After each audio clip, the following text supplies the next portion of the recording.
Hello વિદ્યાર્થી મિત્રો, તમે અત્યાર સુધી એક નોંધી નામા પદ્ધતિમાં થોડાક અઘરા ટોપિક્સ આવી જતા હોય એવો અભ્યાસ કર્યો. એટલે કે મિલકતની વચ્ચેથી ખરીદ્યું હોય, ઉપાડ દર મહિનાનું હોય, અથવા તો તમને ચૂકવવાના બાકી ખર્ચ, અગાઉથી ચૂકવેલ ખર્ચ, મળવાની બાકી આવક અને અગાઉથી મળેલ આવકના હવાલા આપેલા હોય. જનરલી આપણે પરીક્ષામાં જે દાખલા પૂછાતા હોય છે એમાં મોસ્ટ ઓફ તમને 2-3 હવાલા ફિક્સ હોય છે. કાં તો ચૂકવવાનો બાકી પગાર અથવા તો અગાઉથી ચૂકવેલ ખર્ચ કોઈ પણ હોય, મળવાની બાકી આવક અથવા તો અગાઉથી મળેલા આવકનો ટોપિક હોય, મૂડી અને ઉપાડ પર વ્યાજનો ટોપિક હોઈ શકે અને દેવાદાર પર ગાલખાદ અનામતનો.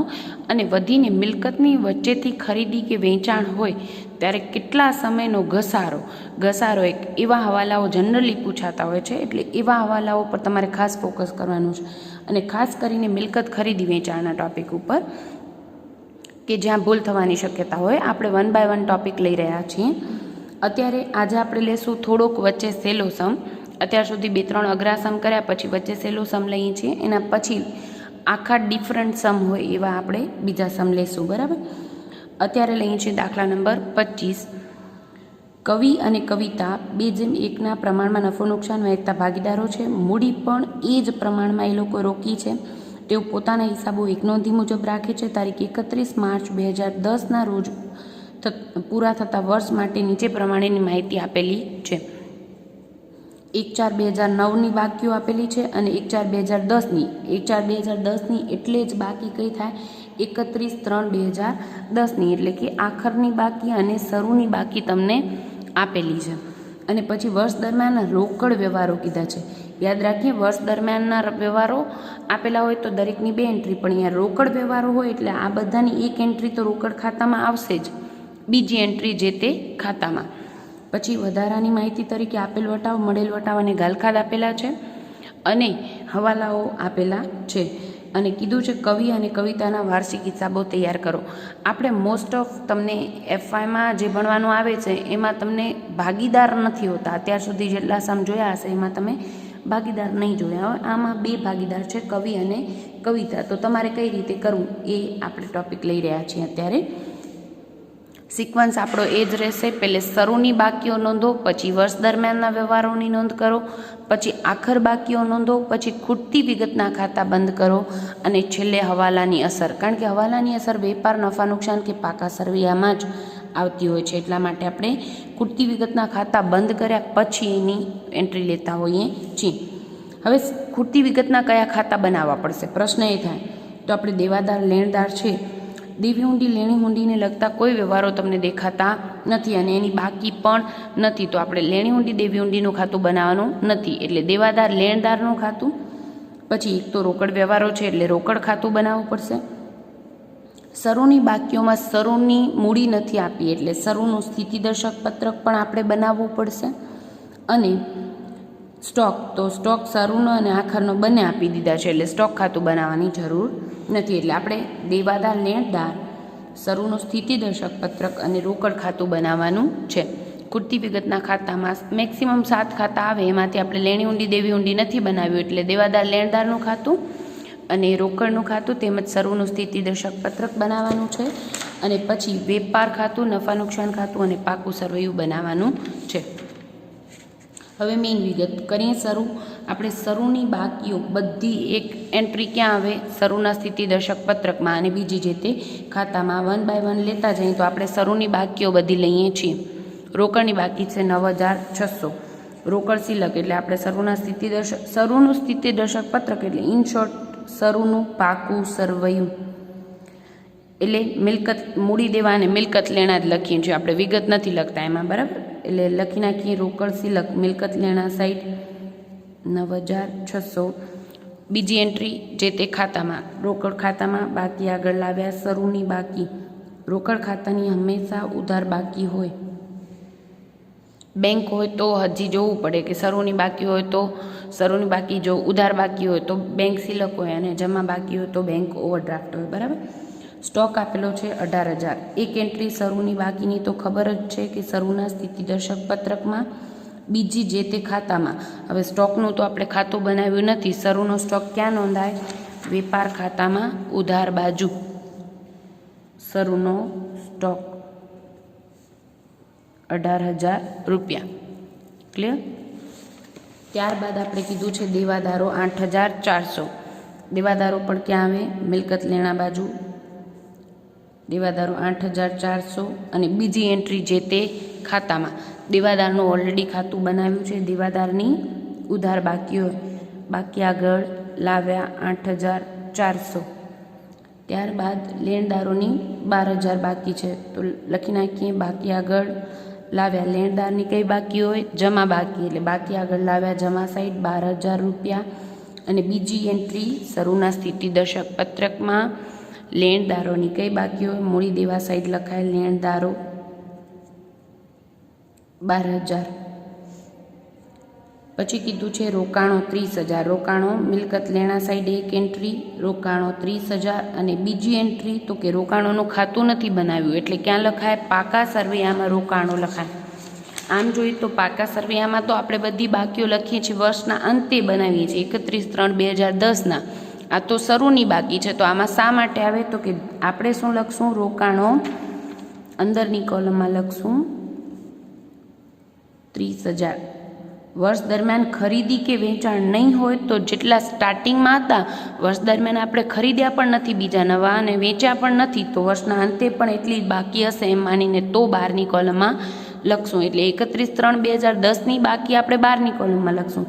આ 1/4/2009ની શરૂની બાકી આપણે અંદરની કોલમમાં લખીએ છીએ. બધી જ શરૂની બાકીઓની નોંધ કરી દીધા પછી આપણે પહેલે આખર બાકીઓ નથી નોંધવાની. આપણો સિક્વન્સ શું છે? વર્ષ દરમિયાનના વ્યવહારો. અને એ કેવા વ્યવહારો છે? રોકડ વ્યવહારો. એટલે આપણે રોકડ વ્યવહારો લેતા જઈએ. આપણે મૂડી આપી છે કવિની અને કવિતાની. 1/7/2009ના વધારાની મૂડી લાવ્યા હશે. શરૂની મૂડી તો ઓલરેડી આપણે શરૂનું સ્થિતિ દર્શક પત્રક બંધ કરશું ત્યારે મળશે. કવિ અને કવિતા બે વર્ષ દરમિયાન મૂડી લાવે, રોકડા લાવે તો આપણે નોંધ શું કરીએ? રોકડ ખાતે ઉધાર રૂપિયા આવે એટલે રોકડ ખાતે ઉધાર તે કવિના મૂડી ખાતે 36,000 અને કવિતાના મૂડી ખાતે 12,000. બરાબર? કવિના મૂડી ખાતે ને કવિતાના મૂડી ખાતે. બીજી એન્ટ્રી ક્યાં આવે તો કે મૂડી ખાતા અહીંયા બનાવતા નથી. આપણે 12મા ધોરણમાં તમે ભાગીદારી પેઢીના વાર્ષિક હિસાબોમાં મૂડી ખાતા બનાવતા હતા પણ એ ન બનાવતા હોય તો આપણે શું કરી શકીએ તો કે આપણે મૂડી દેવા સાઈડ મૂડી લખીએ કવિની અને સ્પેસ મૂકશું અને પછી લખશું કવિતાની. હવે શરૂની મૂડી ઓલરેડી શરૂના સ્થિતિ દર્શક પત્રકમાં આવશે ત્યારે આપણે લખશું. એનામાં એડ કરશું વધારાની મૂડી. વર્ષ દરમિયાન જે વધારાની મૂડી લાવે તો એમાં શરૂની મૂડીમાં એડ કરીએ છીએ. અને વચ્ચે વર્ષ દરમિયાન વચ્ચેથી લાવે તો ખાસ તારીખોનો ઉલ્લેખ કરવો 1/7/2009ના. કારણ કે જો તમને મૂડી પર વ્યાજ આપવાનું થાય તો જ્યારે લાવ્યા હોય એટલા સમયથી લાગે. બરાબર? વધારાની મૂડી કવિની છે 36,000 અને કવિતાની છે આપણે 12,000. રોકડ લાવે એટલે મૂડી લાવે એટલે આપણે નોંધ કરી રોકડ ખાતાની ઉધાર બાજુ અને બીજું મૂડી ખાતે જમા કર્યું. ત્યારબાદ કીધો છે ઉપાડ. ઉપાડ કીધો છે કવિનો 1/1/2010ના. રોકડ ઉપાડી ગયા એટલે આપણે નોંધ શું કરીએ? ઉપાડ ખાતે ઉધાર તે રોકડ ખાતે જમા એટલે રોકડ ખાતાની જમા બાજુ ઉપાડ 12,000 રૂપિયા. અને કોનો? કવિનો એટલે બ્રેકેટમાં લખી નાખીએ છીએ કવિ. અને બીજી એન્ટ્રી ક્યાં આવે તો કે મૂડીમાંથી આપણે ઉપાડ બાદ કરીએ. કવિનો છે એટલે કવિમાં આપણે અહીંયા સ્પેસ મૂકશું ને પછી ઉપાડ બાદ કરશું 12,000 રૂપિયા. અહીંયા સ્પેસ શેની મૂકીએ છીએ તો કે ચોખ્ખો નફો આવે તો આપણે મૂડીમાં એડ કરવાનો થાય એટલા માટે વચ્ચે સ્પેસ મૂકવી. અહીંયા આપણે ફોર્મેટ મૂડીનું ખબર જ છે. શરૂની મૂડી પ્લસ વધારાની મૂડી પ્લસ મૂડી પરનું વ્યાજ અને ચોખ્ખો નફો હોય તો એ એડ થાય પછી એમાંથી ઉપાડ બાદ થાય અને ઉપાડ પરનું વ્યાજ પણ બાદ થાય. બરાબર? સ્પેસ તમે થોડી એ રીતે જ મૂકજો જેથી વાંધો ના આવે. ઉપાડ 12,000. એ ઉપાડની બે એન્ટ્રી આવી ગઈ અને ઉપાડની ખાસ તારીખ લખશું 1/1/2010ના. 1 જાન્યુઆરી 2010ના ઉપાડ કર્યો છે. કારણ કે ઉપાડ પર વ્યાજ આવે તો આપણે કઈ તારીખથી ઉપાડ કર્યો ત્યારથી વ્યાજ ગણાય એટલા માટે પછી કીધું છે પગાર 14,400, પગાર ચૂકવણી એટલે એક નોંધ થાય પગાર ખાતે ઉધાર તે રોકડ ખાતે જમા. પગાર ખાતે ઉધાર આપણે ક્યાં કરીએ છીએ? નફા નુકસાન ખાતામાં. પગાર છે 14,400, પણ આપણે લખશું અંદરની કોલમમાં. શું કામ? તો કે આપણે હવાલો વાંચ્યો છે, ચૂકવવાના બાકી પગારનો હવાલો ઓલરેડી છે, એટલા માટે અંદરની કોલમમાં લખશું. અને પગાર ખાતે ઉધાર તે રોકડ ખાતે જમા. રોકડ ખાતાની જમા બાજુ પગાર 14,400. પછી ભાડું 10,800. ભાડું પણ નોંધ શું થાય? ભાડા ખાતે ઉધાર તે રોકડ જાય એટલે જમા. કોઈ પણ ખર્ચ ચૂકવીએ એટલે ખર્ચ ખાતે ઉધાર તે રોકડ ખાતે જમા. રોકડ ખાતે જમા કર્યું, પગાર ખાતે ભાડા ખાતે ઉધાર કરશું. ભાડું ડાયરેક્ટ બહારની કોલમમાં લખીએ છીએ કારણ કે એનો હવાલો છે નહીં. પગાર તો અંદરની કોલમમાં શું કામ લખ્યું છે? કારણ કે એને લગતો હવાલો છે. ત્યારબાદ કીધું છે લેણદારોને ચૂકવ્યા 72,000. લેણદારને રૂપિયા ચૂકવીએ એટલે લેણદાર ખાતે ઉધાર તે રોકડ ખાતે જમા. 72,000 રૂપિયા. લેણદાર ખાતે ઉધાર કરી નાખ્યું, રોકડ ખાતે જમા કરીએ. લેણદાર ખાતે 72,000 રૂપિયા. વેચાણ કીધું છે 60,000 રૂપિયા. વેચાણ 60,000ની એન્ટ્રી આપણે કરશું.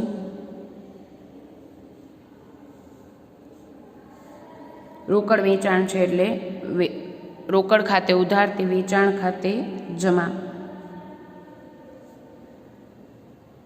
60,000 રૂપિયા. વેચાણની બીજી એન્ટ્રી વેપાર ખાતામાં જમા બાજુ. દરેક વ્યવહારની 2 એન્ટ્રી ભૂલાય નહીં. અને યાદ રાખજો આ રોકડ વેચાણ આપ્યું છે કારણ કે ઉપર જ લખ્યું છે હેડિંગ કે આ રોકડ વ્યવહારો છે, બરાબર.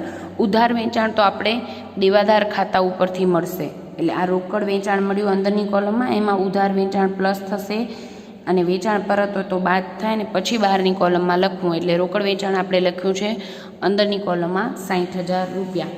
ત્યારબાદ કીધું છે ખરીદી 12,000 રૂપિયા. તો આપણે ખરીદીએ એટલે ખરીદ ખાતે ઉધાર તે રોકડ ખાતે જમા. ખરીદી 12,000 રૂપિયા. ખરીદ ખાતે ઉધાર ક્યાં કરશો તમે? વેપાર ખાતામાં. ઉધાર બાજુ ખરીદી રોકડ 12,000 રૂપિયા. એ પણ અંદરની કોલમમાં લખશું કારણ કે ઉધાર ખરીદી આપણે લેણદાર ખાતા પરથી મળશે એટલા માટે. ત્યારબાદ કીધું છે રોકાણોની ખરીદી 12,000 રૂપિયા. રોકાણો ખરીદી એટલે રોકાણ ખાતે ઉધાર તે રોકડ જાય એટલે જમા. રોકાણ ખાતે ઉધાર ક્યાં કરાય? તો કે રોકાણો આપણે લખ્યા છે પાકા સરવૈયામાં મિલકત લેણા બાજુ. રોકાણોમાં ખરીદી છે તો એડ કરો અને વેચાણ હોય તો બાદ કરી નાખીએ. રોકાણોની ખરીદી 12,000 રૂપિયા એડ કરશું. હજી પણ અંદરની કોલમમાં લખીએ છીએ, પણ દરેક વખતે અંદરની કોલમમાં લખેલું ટોટલ વખતે બહારની કોલમમાં લખવાનું રહી જાય ને એ ખાસ ધ્યાન રાખવું. રોકાણો ખરીદ્યા એટલે રોકાણો ખાતે ઉધાર કર્યા તે રોકડ જાય એટલે રોકડ ખાતાની જમા બાજુ રોકાણો ખાતે.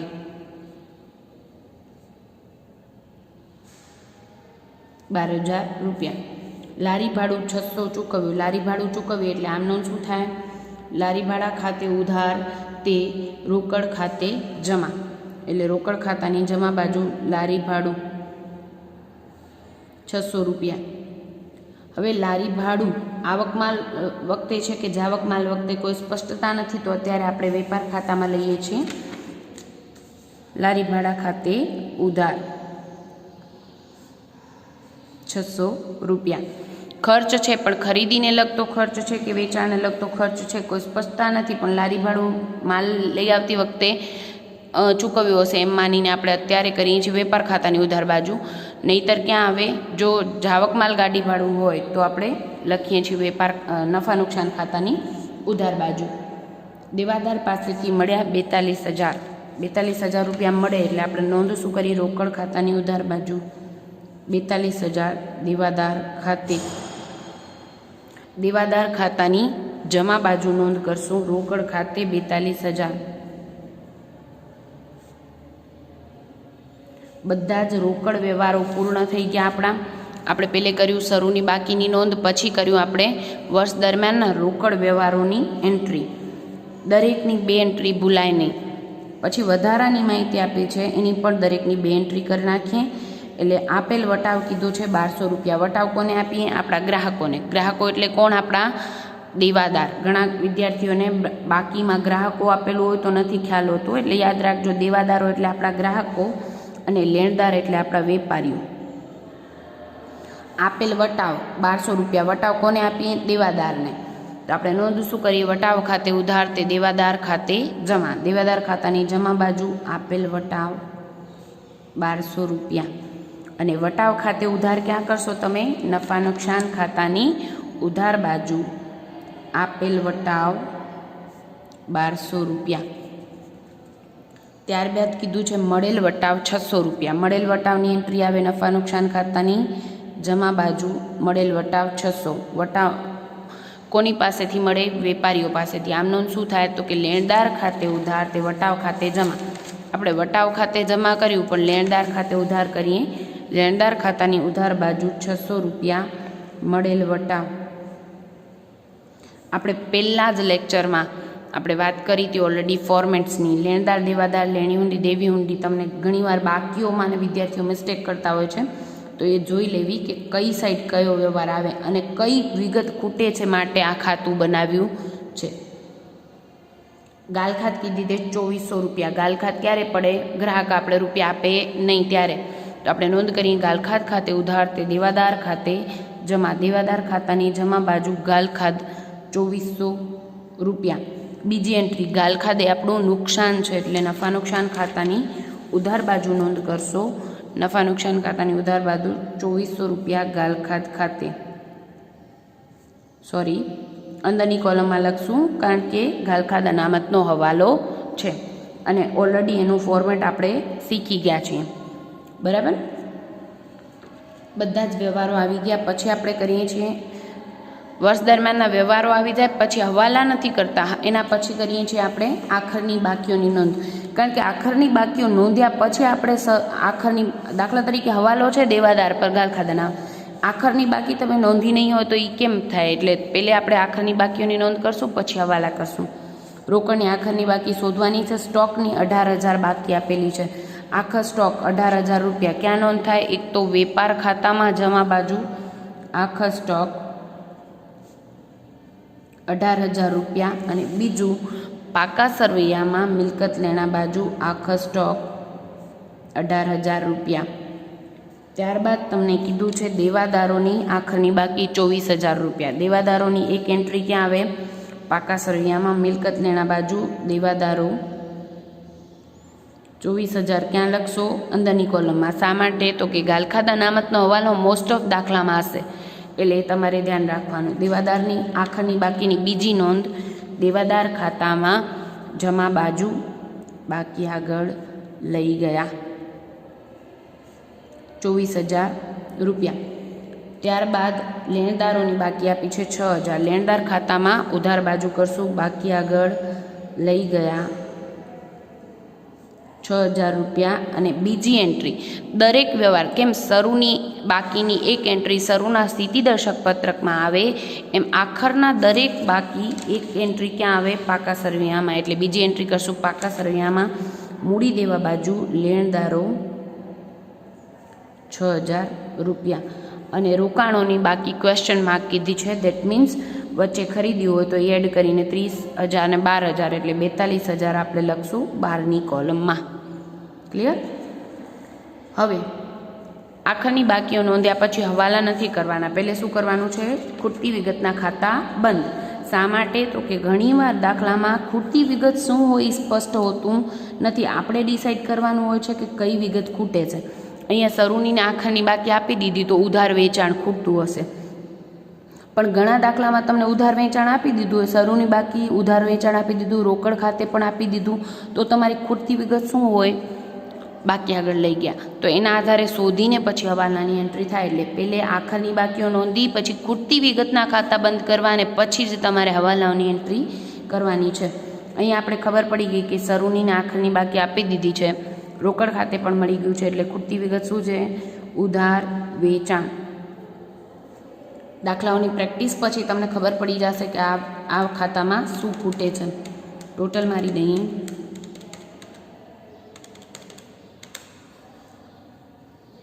69,600 માંથી 8,400 બાદ કરીએ એટલે આપણને મળશે ઉધાર વેચાણ 61,200.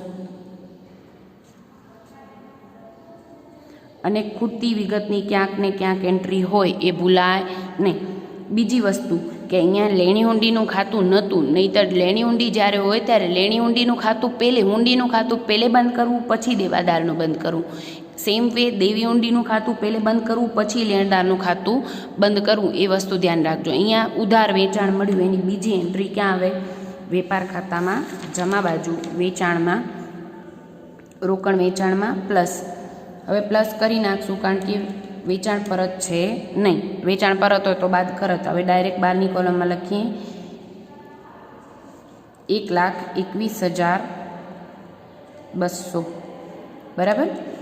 સેમ વે કરીએ લેણદારોનું ખાતું બંધ. લેણદારના ખાતામાં પણ શું ખૂટે છે તો કે શરૂની બાકી, આખરની બાકી આપી દીધી, રોકડ ખાતે પણ આપી દીધું. દેટ મીન્સ ખૂટતી વિગત છે ઉધાર ખરીદી. ટોટલ મારી દઈએ 72 ને 6 78,600. 78,600માંથી 12,000 જાય એટલે આપણે મળશે 66,600. આપણે મળી ઉધાર ખરીદી. ખૂટતી વિગતની એન્ટ્રી ક્યાંક ને ક્યાંક હોય, યાદ રાખીએ. 66,600 ઉધાર ખરીદીની નોંધ ક્યાં થાય? વેપાર ખાતામાં, ખરીદી રોકડ ખરીદીમાં પ્લસ 66,600 એડ કરી દઈએ એટલે મળશે 78,600. ખરીદ પરત નથી એટલે આ બેની એડ કરીને આપણે બહારની કોલમમાં લખ્યું. નહીંતર ખરીદ પરત હોય તો આ બેનું ટોટલ અંદરની કોલમમાં, એમાંથી ખરીદ પરત બાદ કરીને બહારની કોલમમાં લખવું. ત્યારબાદ આવી જઈએ રોકડ ખાતામાં. અને રોકડ ખાતામાં ઓલરેડી આપણે ક્વેશ્ચન માર્ક આપેલું હતું એટલે આપણે ખબર છે કે ખૂટતી વિગત શું છે? બાકી આગળ લઈ ગયા, એટલે કે આખરની બાકી આપી નથી. તો શોધી નાખીએ ઉધાર. અને રોકડ ખાતાની હંમેશા શરૂની બાકી ઉધાર બાકી હોય એટલે આપણે ખૂટતી વિગત અહીંયા જ હશે. ખબર પડી ગઈ. રોકડ બેંક ખાતું સાથે હોય તો તમારે બેનું ટોટલ કરી જોવાનું, પછી જોવાનું કઈ સાઈડ ખૂટે છે. કારણ કે એમાં ઉધાર બાકી પણ હોઈ શકે અને જમા બાકી પણ હોઈ શકે.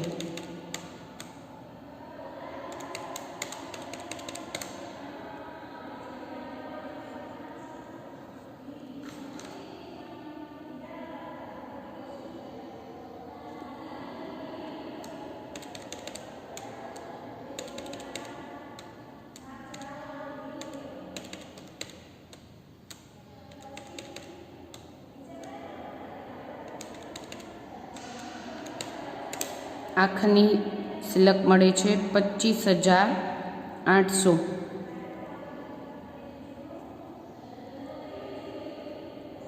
આખરની સિલક 25,800ની બીજી એન્ટ્રી ક્યાં આવે તો કે પાકા સરવૈયામાં મિલકત લેણા સાઈડ રોકડ સિલક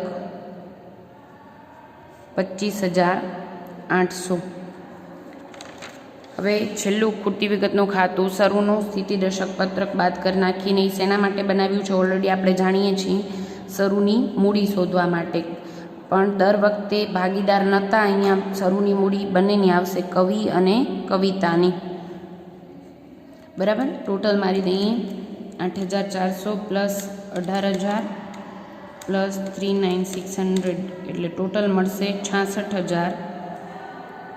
66,000માંથી 12,000 લેણદારો બાદ કરી દઈએ એટલે આપણને મળશે 54,000.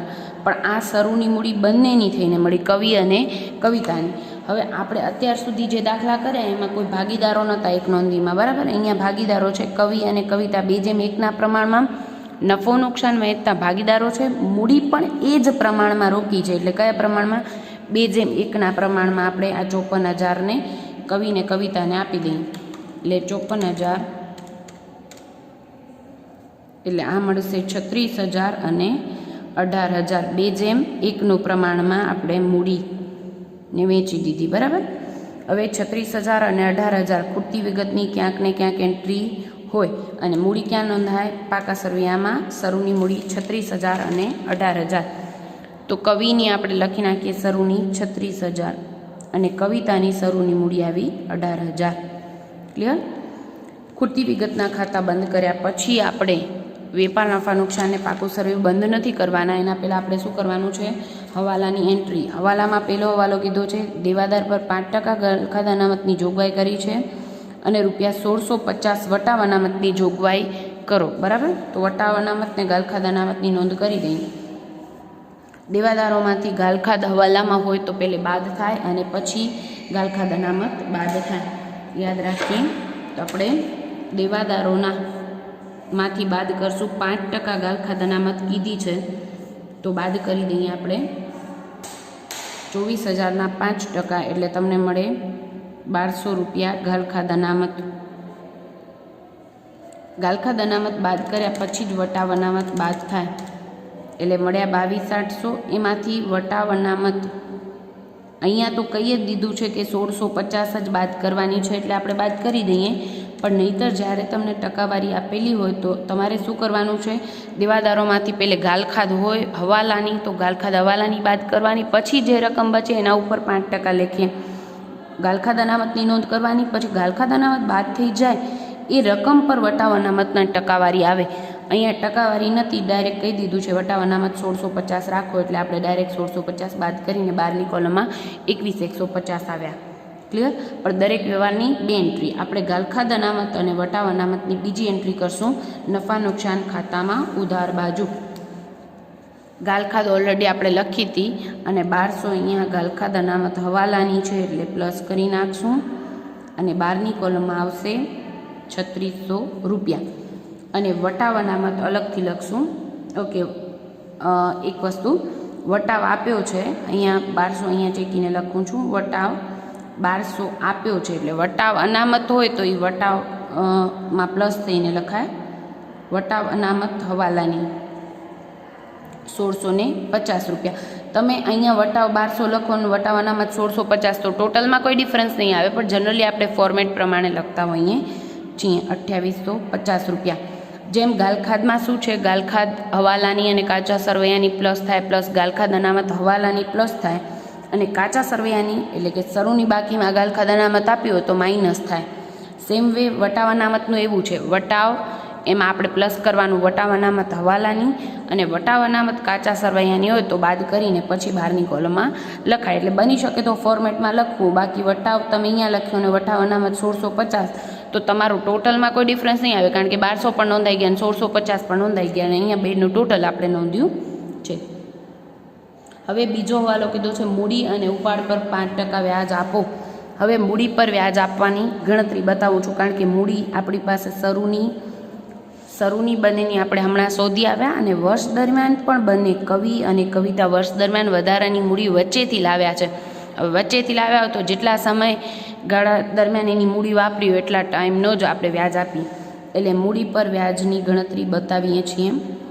કવિની કેટલી આવશે, તો કે કવિની શરૂની મૂડી 36,000, મૂડી અને ઉપાડ પર 5% વ્યાજ દેવાનું છે, એટલે 36,000 ઉપર 5% તો આપણે આપશું જ પૂરેપૂરું. પણ કવિ છે વર્ષ દરમિયાન 1/7ના 36,000 બીજા લાવ્યા છે, તો આપણે એ 36,000 ઉપર 5% લેખીએ. પણ કેટલા મહિનાનું, તો કે 7મા મહિનામાં લાવ્યા છે 1લી તારીખના, એટલે 7મો મહિનો 7, 8, 9, 10, 11, 12, 1, 2 ને 3, આમ ટોટલ માર્ચ સુધી 9 મહિનાનું વ્યાજ એના ઉપર આપણે દેવું પડશે, એટલે 9/12. 36,000 ઉપર 5% એટલે 1800, અને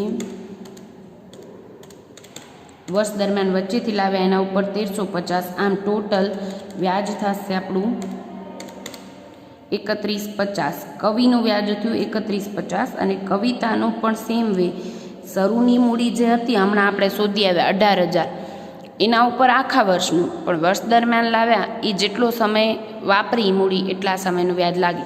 તો આપણે શરૂની મૂડી 18,000 ઉપર 5% લેખે 900 રૂપિયા વ્યાજ આપશું, અને વર્ષ દરમિયાન વધારાની લાવ્યા 12,000, એ પણ 1/7ના લાવ્યા છે, એટલે 7મા મહિનાથી 31 માર્ચ સુધીના 9 મહિનાનું વ્યાજ એના ઉપર આપશું, એટલે 12,000 ઉપર 5% લેખે 9 મહિનાનું વ્યાજ.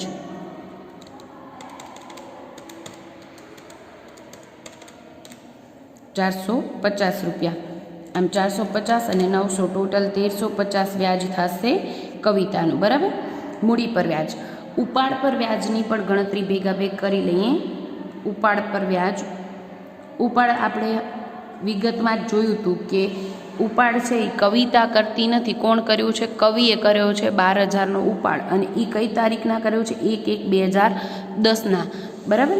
તો ઉપાડ પર વ્યાજ કવિનું 12,000નો ઉપાડ કર્યો છે, રોકડ ઉપાડ. 12,000 ઉપર 5% લેખે. અહીંયા આપણે શું કીધું હતું? મૂડી અને ઉપાડ પર બંને ઉપર 5% વ્યાજ છે. તો 12,000 ઉપર 5% લેખે. પણ કેટલા મહિનાનો? તો કે 1 જાન્યુઆરીના ઉપાડ કરી ગયા છે. એટલે જાન્યુઆરી, ફેબ્રુઆરી અને માર્ચ મહિના, વર્ષના અંત સુધીનું. એટલે 3 મહિનાનું જ આપણે વ્યાજ લઈશું. મૂડી પર વ્યાજ ચૂકવવું પડે જ્યારે ઉપાડ પર વ્યાજ મળે. બરાબર. 12,000 ઉપર 5% લેખે 600 × 3/12 એટલે 150 રૂપિયા કવિનું ઉપાડ પરનું વ્યાજ લેશો. બરાબર. આ બધીની ગણતરી કરી નાખીએ. હવે આપણે બતાવી દઈએ. પહેલી મૂડી પર વ્યાજની એન્ટ્રી કરી નાખીએ. 2 એન્ટ્રી. કવિનો 3150. મૂડી પર વ્યાજની 2 એન્ટ્રી આવે. એક આવે મૂડીમાં પ્લસ થાય અને બીજી નફા નુકસાન ખાતાની ઉધાર બાજુ. તો આપણે મૂડી પર વ્યાજ મૂડીમાં પ્લસ કરી દઈએ. મૂડી પર વ્યાજ કવિનું છે 3150 અને કવિતાનું છે મૂડી પર વ્યાજ 1350. બંનેની એક એક એન્ટ્રી આવી. બીજી એન્ટ્રી કરી નાખીએ આપણે નફા નુકસાન ખાતામાં. મૂડી પર વ્યાજ કવિ અને કવિતા 3150. મૂડી પર વ્યાજ ફરીથી લખશો. મૂડી પર વ્યાજ કવિ અને મૂડી પર વ્યાજ કવિતા 3150 અને 1350. બંનેની 2 એન્ટ્રી આવી ગઈ. હવે વાત કરીએ ઉપાડ પર વ્યાજની. ઉપાડ પર વ્યાજ કવિનું લેવાનું છે 150. ઉપાડ પર વ્યાજ એ મૂડીમાંથી બાદ થાય. એટલે જેમ ઉપાડ બાદ કરશું એમ ઉપાડ પર વ્યાજ પણ બાદ કરશું. 150 રૂપિયા. એના પછી કોઈ વિગત નહીં આવે. જનરલી નફો જ આવે છે. એટલે ચોખ્ખી ખોટ આવે તો બાદ કરવાની. સ્પેસ રાખવી. તમારે થોડુંક સ્પેસ એ રીતે રાખવાની છે. 150 ઉપાડ પર વ્યાજ આપણે કવિની મૂડીમાંથી બાદ કર્યું. બરાબર. 150. બીજી એન્ટ્રી ક્યાં આવે? નફા નુકસાન ખાતાની જમા બાજુ. ઘણા બધા વિદ્યાર્થીઓને કોન્સેપ્ટ ક્લિયર ના હોય તો અહીંયા હાંસિયામાં લખી નાખજો. મૂડી પર વ્યાજ એ ધંધાનો ખર્ચ છે એટલે નફા નુકસાન ખાતાની ઉધાર બાજુ આવે. જ્યારે ઉપાડ પર વ્યાજ એ ધંધાની આવક છે. કારણ કે ઉપાડ કરી ગયો હોય ભાગીદાર તો એના ઉપર વ્યાજ આપણે વસૂલ કરીએ. આપણે એની પાસેથી વ્યાજ લઈએ. એટલે ઉપાડ પર વ્યાજ હંમેશા નફા નુકસાનની જમા બાજુ આવે. બંને હવાલાની 2 એન્ટ્રી આવી ગઈ. ત્યારબાદ છેલ્લો હવાલો છે પગાર ચૂકવવાનો બાકી 1200 રૂપિયા. ચૂકવવાના બાકી પગારની એન્ટ્રી ક્યાં આવે? તો કે નફા નુકસાનમાં પગારમાં પ્લસ ચૂકવવાનો બાકી પગાર ચાલુ વર્ષનો છે એટલે પ્લસ 1200 રૂપિયા. 12ની કોલમમાં લખી દઈએ 15600. અને બીજી એન્ટ્રી ચૂકવવાના બાકી પગારની. તો કે ચૂકવવાનું બાકી ધેટ મીન્સ આપણું દેવું છે. દેવું હોય તો ક્યાં આવે? મૂડી દેવા બાજુ પાકા સરવૈયામાં આપણે લખશું ચૂકવવાનો બાકી પગાર 1200 રૂપિયા. બધા જ વ્યવહારો આવી ગયા. હવે આપણે બંધ કરી નાખીએ વેપાર, નફા નુકસાન અને પાકું સરવૈયું. કોઈ પણ વિગત અંદરની કોલમમાં લખ્યો તો બહારની કોલમમાં લખવાની રહી જાય ને એ ખાસ ધ્યાન રાખશો. ટોટલ કરી નાખીએ આપણે 1,21,200 પ્લસ 18,000 એટલે તમને મળશે 1,39,200.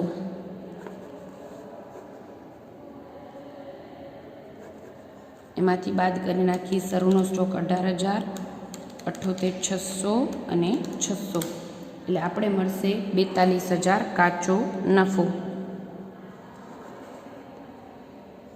કાચો નફો તમે અહીંયા લખશો બ્રેકેટમાં નફા નુકસાન ખાતે લઈ ગયા. એની ક્રોસ એન્ટ્રી ક્યાં આવે? નફા નુકસાન ખાતામાં જમા બાજુ 42,000 કાચો નફો બ્રેકેટમાં તમે લખશો વેપાર ખાતેથી લાવ્યા.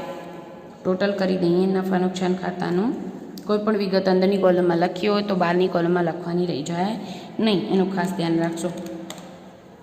42,750 એમાંથી બાદ કરી દઈએ 15,600, 10,800, 3,600 રૂપિયા, 28,50, 31,50 અને 1,350 એટલે તમને ચોખ્ખો નફો મળશે 5,400 રૂપિયા. એવું જરૂરી નથી નફો જ આવે. જો આ સાઈડનું ટોટલ વધે તો તમારે શું કરવાનું છે? ચોખ્ખી ખોટ.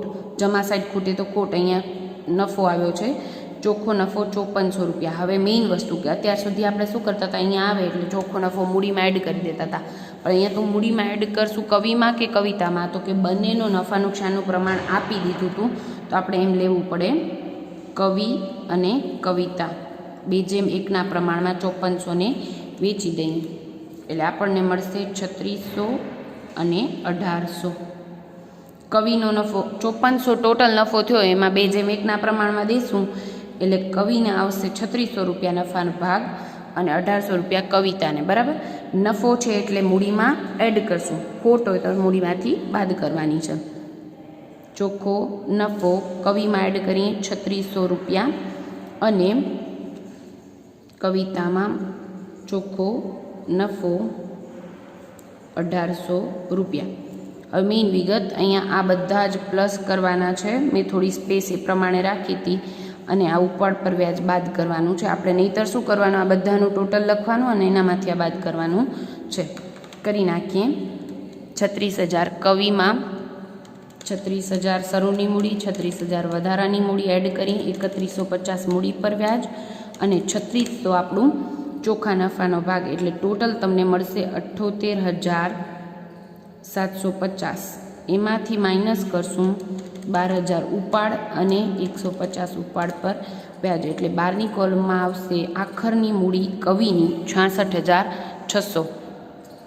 ત્યારબાદ કવિતામાં ઉપાડને નથી, ઉપાડ પર વ્યાજ નથી, બધું જ શું છે એડ કરવાનું છે. 18000 કવિતાની શરૂની મૂડી હતી પ્લસ 12000 એ વધારાની મૂડી લાવ્યા, 1350 મૂડી પર વ્યાજ આપ્યું અને 1800 રૂપિયા ચોખ્ખો નફાનો ભાગ, એટલે આમ કુલ 33150 એમની આખરની મૂડી આવી. હવે કરીએ છીએ પાકા સરવૈયાનું ટોટલ.